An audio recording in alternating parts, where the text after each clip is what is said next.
বলা হয়েছে ভয়ের তিনটা স্তর, ভয়ের কয়টা স্তর? ইলমুল ইয়াকিন যারা শুনলেন, এরপর আইনুল ইয়াকিন যেটা আপনি দেখলেন, এরপর হকুল ইয়াকিন যেটা আপনি ভুক্তভোগী হয়ে গেলেন।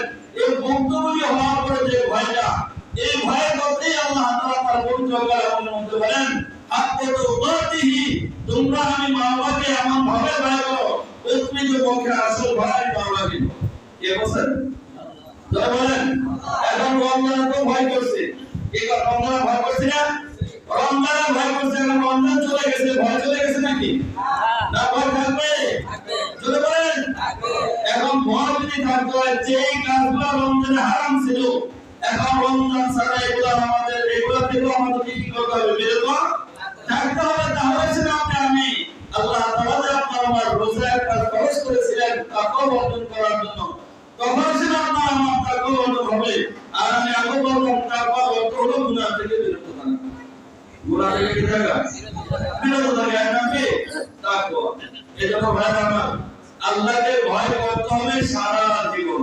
কখন? সারা জীবন। আল্লাহকে ভয় করতে হবে কখন? না রমজানের এক মাস।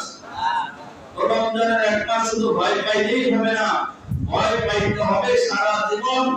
যেন এই ভয়ের কারণে আল্লাহ তাআলার সামনে আবার বলেন ওয়ালা তামুতুন্না ওয়া আনতুম মুসলিমুন। আল্লাহ তাআলা কি বলেন? যে সাবধান, সতর্ক বানিয়েছেন। আল্লাহ তাআলা বলেছেন পরিপূর্ণ এই ভয় যখন তোমার মধ্যে আসবে, আমি মাওলাকে যখন তুমি প্রকৃত পক্ষে যখন ভয় পাইবা, আর এই ভয় পাওয়ার পরে তুমি পরিপূর্ণ মুসলমান হয়ে এরপর তোমাকে কবরে আসতে হবে। কোথায় আসতে হবে? ওয়ালা তামুতুন্না ইল্লা ওয়া আনতুম মুসলিমুন।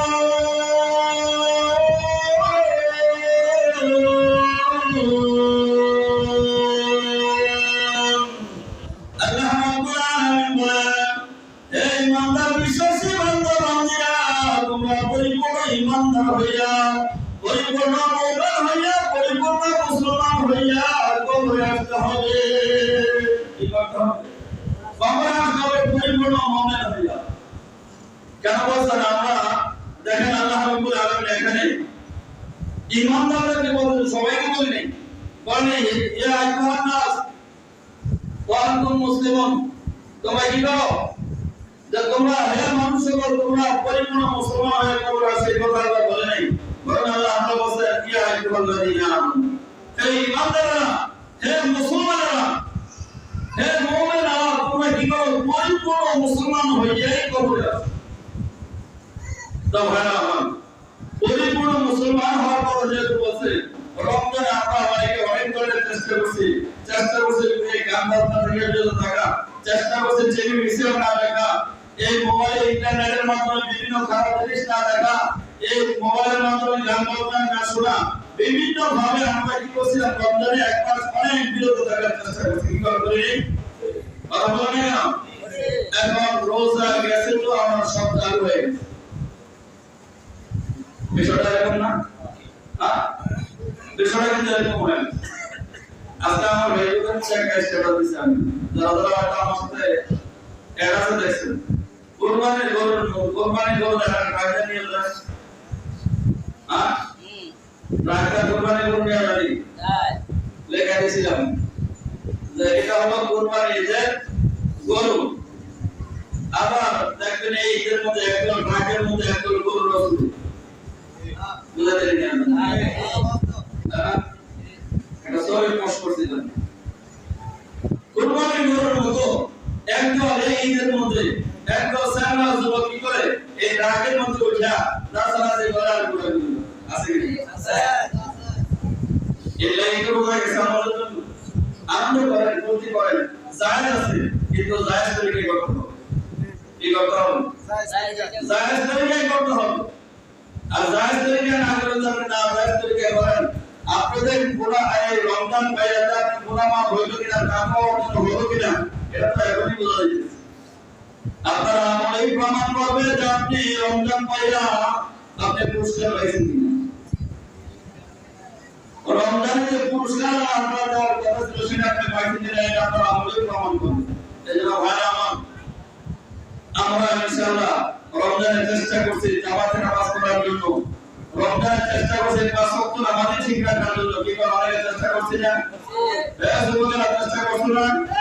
এরকম রমজান ছাড়াও ইনশাআল্লাহ আমরা কি করব? পাঁচ ওয়াক্ত নামাজ পড়ব। গুনাহ যে সমস্ত গুনাহ হারাম কাজগুলো আছে, গুনাহগুলো আছে, সেই সমস্ত গুনাহগুলো থেকে আমরা বিরত থাকতে পারি। আল্লাহ তাআলা আমাদেরকে তৌফিক দান করুন। সাল্লাল্লাহু আলাইহি। এখন আরেকটা কথা হলো শাওয়াল মাস। এটা কি মাস? শাওয়াল মাস। এটা একটা খুব গুরুত্বপূর্ণ একটি মাস, অবহেলা করা যাবে না। এই মাসটাকে কি করা যাবে না? অবহেলা করা যাবে না। কোরআনের মা বলেনা, খুব ভালো করে শুনবেন। এই মাসটার মধ্যে আল্লাহ তাআলা 6টা রোজা দিয়েছেন। কয়টা রোজা? 6টা।